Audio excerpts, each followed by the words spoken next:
Welcome back to RamyWorks 360. Can you guess what the one thing every infantryman is terrified of losing? It's not his rucksack, his helmet. Can you take a guess? I start off by cutting the foam into 3 different pieces. I wanted to get different gradients for the terrain I was trying to create. I even tried to do it a little too fast and I ended up breaking the metal wire. I tried to simulate as best as I could the uneven ground by the terrain, and even creating a walking path which just kind of turned into a ditch. This scene actually hits pretty close to home because I was almost this guy. When I was a private, we were training for Expert Infantry Badge out at Fort Lewis. I had just finished day land navigation and came back to the assembly area to get ready for the night course. That day had been raining. The trails were muddy, the logs were slick, and somewhere out there on the course, I slipped crossing a fallen tree. I got back up, dusted myself off, and kept moving. I never really thought twice about it. Back at the staging area, everyone was plotting their points for night land nav, when suddenly I heard one of the NCOs yell, "Everybody check your shit! Somebody's missing a PEC 15. Now, if you've never been in the military, a PEC 15 is the infrared laser mounted on the front of your rifle. It's serialized equipment, and losing one is a really big deal.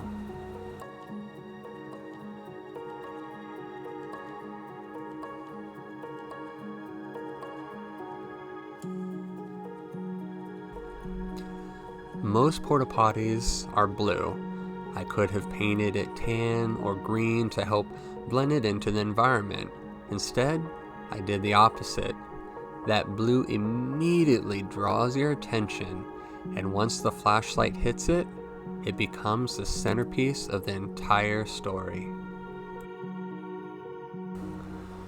I remember thinking, man, that really sucks for whoever lost theirs. My rifle was slung behind my back, so without even looking, I reached behind to tap the front of where the PEC 15 should have been. I masked off the roof of the porta potty to ensure I didn't spray any white on the rest of the porta potty. As you can probably already guess, there was nothing there. I can still remember that feeling. My stomach dropped, my face probably turned white. I knew immediately what had happened. When I had slipped on the log earlier that day, the PEC 15 had been ripped off my rifle. The NCO was holding it up. It was mine. One of my favorite additions to this project came from Solomon.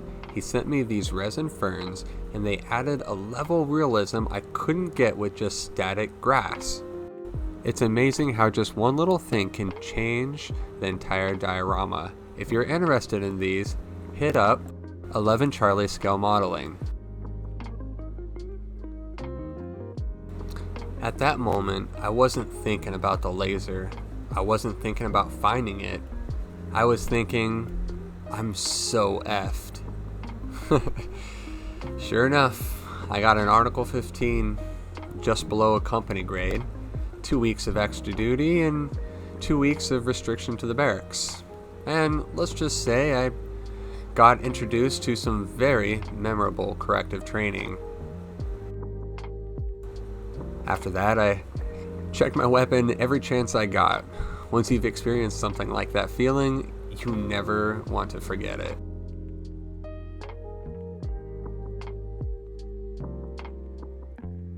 As I started painting, I kept reminding myself This wasn't really a daytime scene. Everything I was doing now was just for setting the stage. The real challenge would come later. How do you convince someone this is taking place at 2 in the morning without using LEDs? Now, this particular soldier isn't just any soldier. He's a squad leader. Everyone else has already searched. Now he's walking one last route, checking every place a tired private might have stopped. Around a tree, beside the trail, near a land navigation point, even next to the porta potty. Now it was time to start building up the terrain. For the first time, I decided to try Vallejo's Diorama FX thick mud and European mud. Since this scene takes place at Fort Lewis, Washington, I wanted the ground to have that cool, damp look you find in the Pacific Northwest. I spread the European mud over most of the base, making sure to leave plenty of texture behind. One thing I really liked about this project is that you don't really have to baby it. So far, I'm really impressed with it. This is my first time using Vallejo FX muds, but I can already tell they're going to become a regular part of my terrain build. With the forest floor finished, I switched over to Vallejo's brown mud for the walking path and drainage ditch. I chose a different color here because I wanted to show the difference between the higher and lower ground. Think about hundreds of soldiers walking this same trail during land navigation training. Every boot that passes through packs down the dirt a little bit more, pushes vegetation aside, and exposes the soil underneath. Add Washington rain to the mix, and before long, you've got these darker, worn paths cutting through the forest. Using two different color muds really helps tell that story. The European mud gives me the undisturbed forest floor, while the brown mud creates those areas that have been compacted and churned up by years of training. It's a subtle difference, but those are the little details that help sell the environment. Even if a viewer can't immediately point out why it looks realistic, their brain recognizes the variation and it makes the entire scene feel more natural. I was really happy with how both of these products performed. They spread easily, held their texture well, and gave me exactly the kind of Pacific Northwest terrain I was hoping to capture. With the groundwork texture finished, it was time to start bringing the forest to life. I'll start off by sprinkling down Woodland Scenic's Fine Turf Earth Blend. Then I'll add some green blend in patches. Nature is never one uniform color. Then pieces of lichen to represent small brushes and undergrowth. Instead of covering every square inch, I like to leave open patches of dirt and mud showing through. The terrain around JBLM has a character all in its own. It's damp, uneven, covered with roots and fallen branches. The forest floor almost hides everything, which makes finding one black rifle in the middle of the night a nightmare. Washington's forests almost build themselves. Deadfall, ferns, moss everywhere. The more clutter I added, the easier it became to imagine how someone could lean a rifle against almost anything and completely forget it. You know, believe it or not, this isn't just a made-up story. When I was in Kuwait getting ready to head into Iraq, one of our own soldiers actually left his rifle at one of the payphones.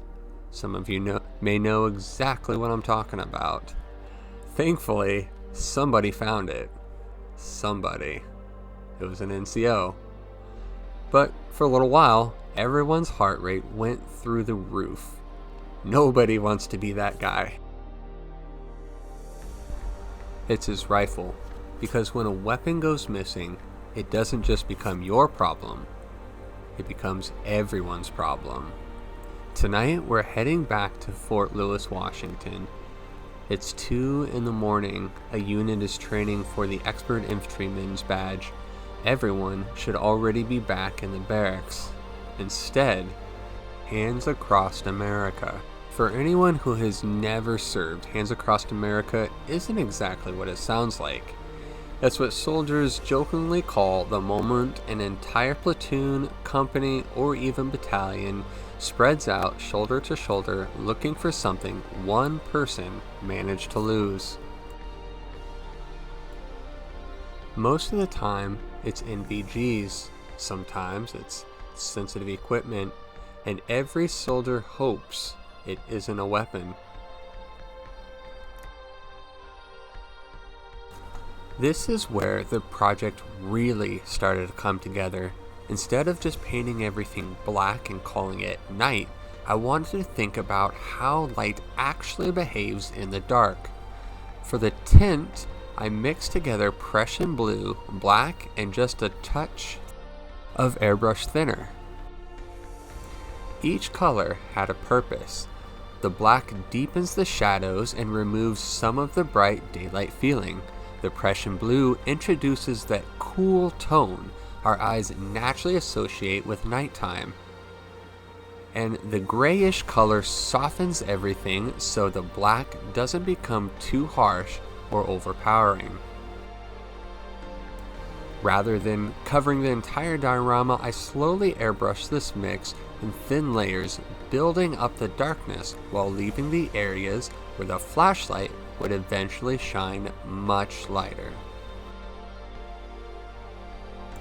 That contrast is really what sells the illusion.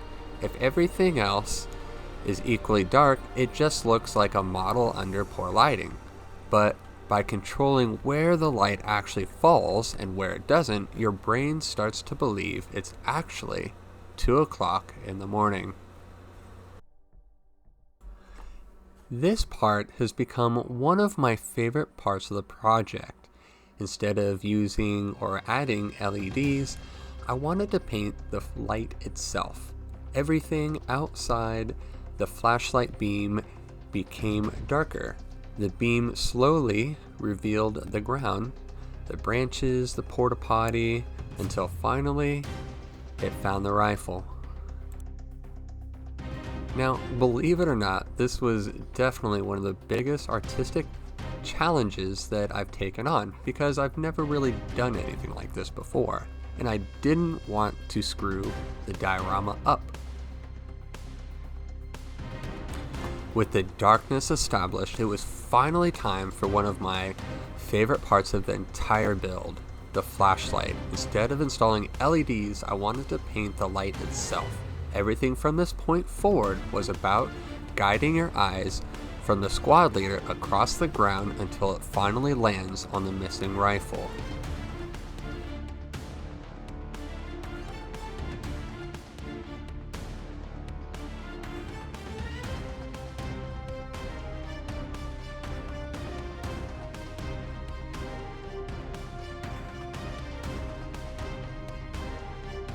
The search is finally over.